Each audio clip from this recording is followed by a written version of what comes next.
On this week's show, Monster Tajima returns to the mountain, how you can control a Tesla Model S with just your voice, and the little stowaway kitten that got us going all week.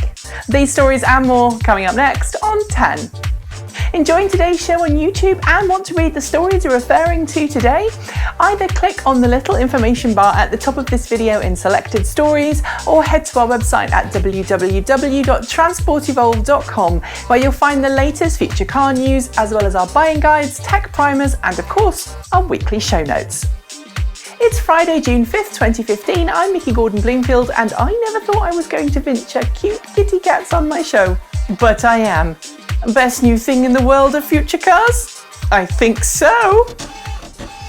Patents and trademarks can be a complete and utter pain in the you-know-where, especially if you're hoping that your next big thing is going to use a name that somebody else has already laid claim to. Well, that's what happened this week when we heard that the US Patents and Trademarks Office had denied Detroit automaker General Motors permission to use the name Bolt for its upcoming 2017 long-range electric car.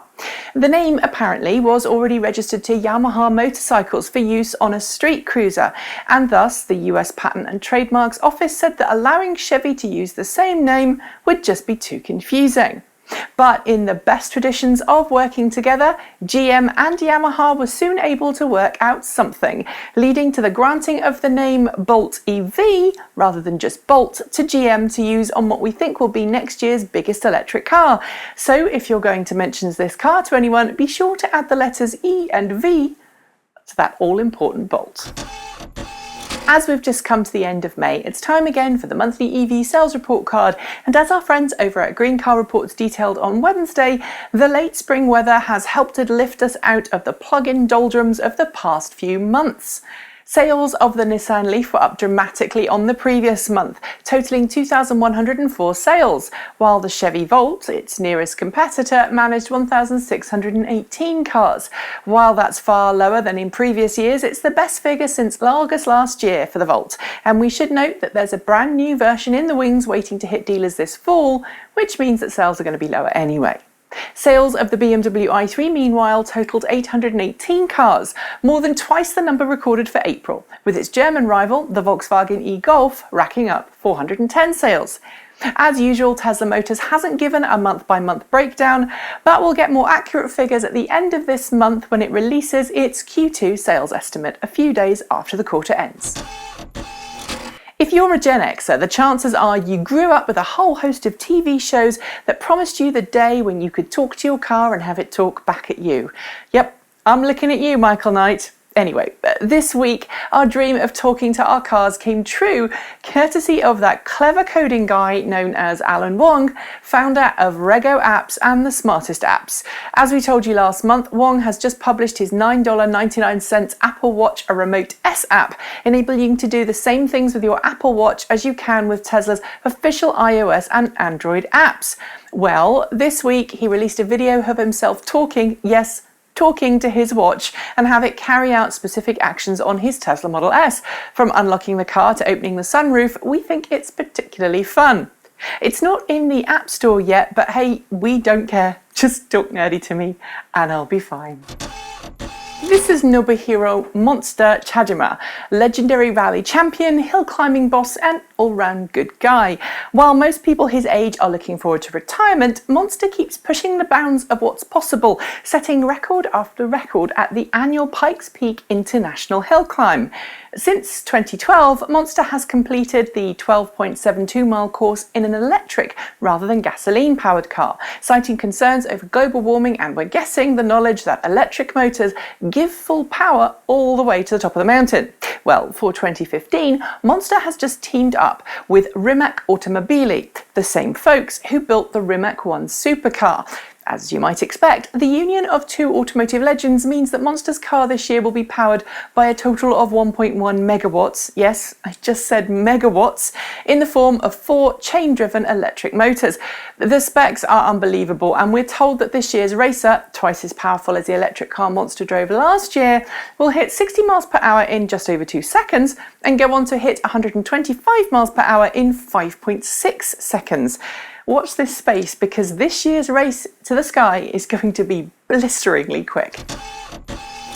Just over a month ago now, Tesla Motors announced a brand new line of non-automotive products at a special event in Hawthorne, California, the Tesla Powerwall and the Tesla Powerpack stationary energy storage products. Since then, Tesla has been hit by so much demand that it's already sold out of its 2015 and 2016 allocations and is even considering expanding its massive gigafactory to cope with demand. In Tesla CEO Elon Musk's own words, things were crazy off the hook. And this week, former Tesla shareholder Daimler decided it wants some of Tesla's fun, announcing its own range of domestic and industrial static battery products for customers around the world. Offered in 2.5 kilowatt-hour and 5.9 kilowatt-hour units, these battery packs are Daimler's answer to the new Tesla energy products and will be made at Daimler's own lithium-ion battery manufacturing company, Deutsche Akkumotive. There's no word on pricing yet, but we've got to admit they don't have quite the same style as Tesla's wall-mountable Powerwalls. Still, we think there is enough demand for everyone in this space, so welcome aboard, Daimler. One of the key benefits to owning an electric car over a petrol car is the low cost of fuel when compared to a gasoline vehicle. Charging at home from power generated via photovoltaic solar panels on your roof is a complete no-brainer, while the majority of level 2 charging stations are either available for a small per-use fee or a premium that, while is more expensive than charging at home, is still cheaper than gasoline. In fact, only fast or rapid charging, where fees can be upwards of $5 per half hour, is truly expensive. But now if you live in Mile High City, that's Denver, Colorado for those who don't know, even rapid CHAdeMO DC quick charging is cheap for Nissan Leaf owners, thanks to the introduction of Nissan's No Charge to Charge program in the high altitude city.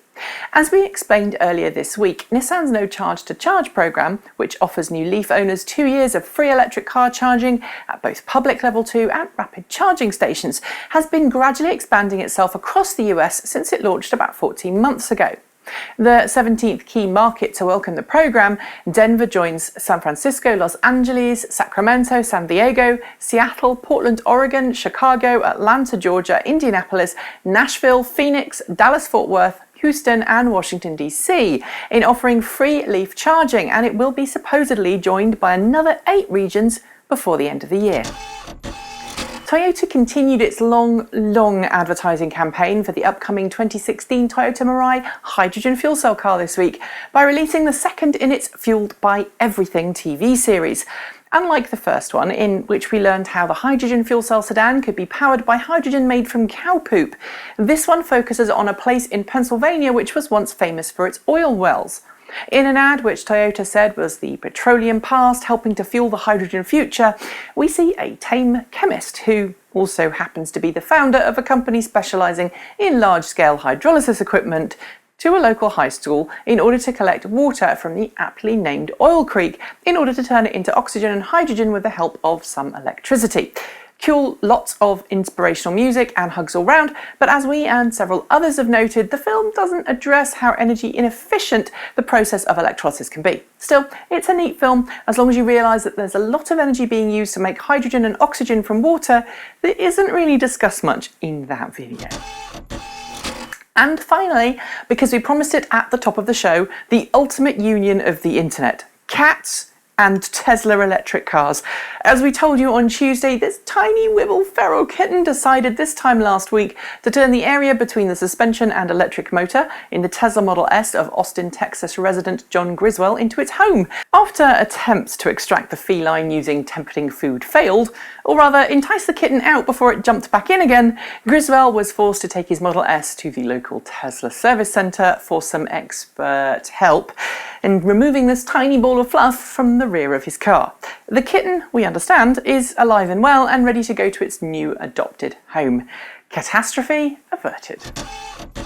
Yes, I know there were some diabolical puns, but what do you expect when you give me a story about pussies? We'll be back next week at the usual time for another show, but in the meantime, you can find all the other news that's fit to print on our website at www.transportevolved.com, chat to us on the Twitters at transportevolved, or head to our YouTube channel to catch up with our latest shows. As always, there's been a whole lot we haven't managed to fit into today's show, including how the Cadillac ELR packs all that extra power for the 2016 model year without changing much, California comes to an agreement on ZEV requirements for intermediate volume automakers, an energy co-op in Minnesota gives free renewable energy to electric car owners, and how auto dealers could be letting plug-in owners down with mediocre after-sales service. So when we're done, be sure to head to our site to read them all. Thanks for watching. I'm Nikki Gordon Bloomfield. Have a great weekend, and until next time, keep evolving.